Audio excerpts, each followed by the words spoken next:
सोचिए जरा, एक ऐसा देवता जो राजा भी नहीं है पर सारे राजाओं का राजा है, जो शमशान में भी बैठ सकता है और कैलाश पर भी राज करता है, जो वैरागी भी है और गृहस्थ भी।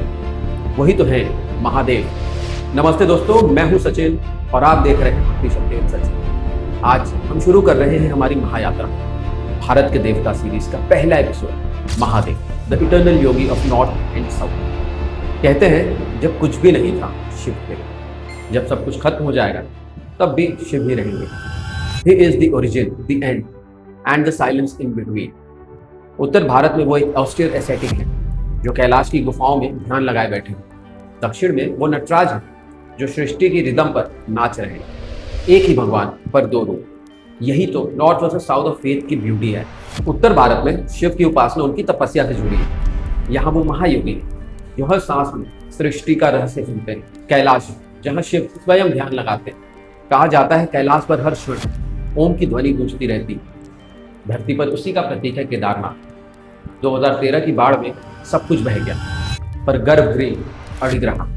लोग कहते हैं शिव स्वयं अपने घर की रक्षा करते हैं। महाभारत के बाद पांडवों ने शिव की शरण ली पर शिव भैंसे का रूप लेकर धरती में समा गए। जहां उनका कंधा दिखा वही बना केदारनाथ। बाकी अंगों से बने अन्य पंच केदार। इसलिए केदारनाथ सिर्फ मंदिर नहीं, शिव की प्रेजेंस का लिविंग प्रूफ। अगर कैलाश शिव का ध्यान है तो उज्जैन उनका काल। यहाँ वो महाकाल है, समय के भी स्वामी। हर सुबह की भस्म आरती है। शिव को राख से सजाया जाता है क्योंकि यहाँ मृत्यु भी मोक्ष बन जाती है। जिसने महाकाल का स्मरण किया उसका काल कुछ भी नहीं बिगाड़ सकता। नॉर्थ के भक्तों के लिए शिव देवता ने inner state of being. Kailash की यात्रा असल में इनर जर्नी है क्योंकि शिव रिप्रेजेंट स्टिलनेस। शिव वो बिंदु है जहाँ विचार खत्म हो जाते हैं। शैविज्म के अनुसार मोक्ष ज्ञान से नहीं अनुभव से मिलता है। भारत का कमाल यही है, एक ही महादेव जब दक्षिण आते हैं तो नटराज बन जाते हैं। नॉर्थ का शिव स्थिर है, साउथ का गतिशील। एक ध्यान का प्रतीक, दूसरा नृत्य का, पर दोनों का लक्ष्य एक है, संतुलन। उत्तर का महादेव कहता है साइलेंस इज द ट्रुथ। दक्षिण का नटराज कहता है मूवमेंट इज द ट्रुथ। दोनों मिलकर कहते हैं be still and move with it. अब हम चलते हैं दक्षिण भारत की तरफ, जहाँ शिव ध्यान ही नहीं नृत्य भी है। दक्षिण भारत में शिव को आदि योगी भी कहते हैं। यहाँ वो पहले योगी के रूप में पूजे जाते हैं। कहा जाता है कि कैलाश में एक दिन शिव उतरे और मानव को योग की पहली दीक्षा दी। सप्त ऋषियों को जो ज्ञान दिया वही आज विश्व भर में फैला है। कोयम्बटूर का आदि योगी सिर्फ एक मूर्ति नहीं बल्कि इनर साइंस ऑफ अवेकनिंग का प्रतीक भी है। अब आइए चिदम्बरम, जहाँ शिव नटराज के रूप में नृत्य करते हैं। उनका तांडव सृष्टि के साइकिल का प्रतीक है, क्रिएशन, प्रिजर्वेशन और डिसॉल्यूशन। चिद मतलब कॉन्शियसनेस, अंबर मतलब स्काई, यानी ये वो आकाश है जहाँ चेतना नाचती है। नंगे पांव घुंघरू पहने नटराज हमें याद दिलाते हैं कि लाइफ भी एक डांस है, rise and fall, creation and destruction. Tiruvannamalai में शिव अरुणाचलेश्वर के रूप में पूजे जाते हैं। यहाँ उनका एलिमेंट अग्नि है। जब ब्रह्मा और विष्णु में झगड़ा हुआ कौन श्रेष्ठ है, शिव एक पिलर ऑफ फायर बन गए। ना आरंभ ना अंत, यही अरुणाचला है। यहाँ हर साल कार्तिकेय दीपम में वही अग्नि फिर जलती है। लाखों भक्त पर्वत की प्रदक्षिणा करते हैं।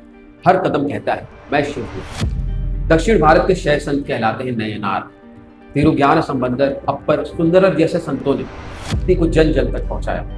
उनकी कविताएं तेवरम में मिली जो शिव भक्ति का संगीत बन गई। वो गाते थे Shiv is within you, dance with you. फिर आए महान विजनरी आदि शंकराचार्य। उन्होंने उत्तर और दक्षिण की भक्ति को जोड़ा। कहा सत्य एक है, मार्ग अलग अलग। उन्होंने 4 मठ स्थापित किए, बद्रीनाथ, श्रृंगेरी, पुरी और द्वारका। इनसे उन्होंने शैविज्म, वैष्णविज्म, शक्तिज्म, गणपत्या, सौर, कौमारम को एक सूत्र में पिरो दिया। यही है शनमत, एकता में विविधता का लिविंग एग्जाम्पल।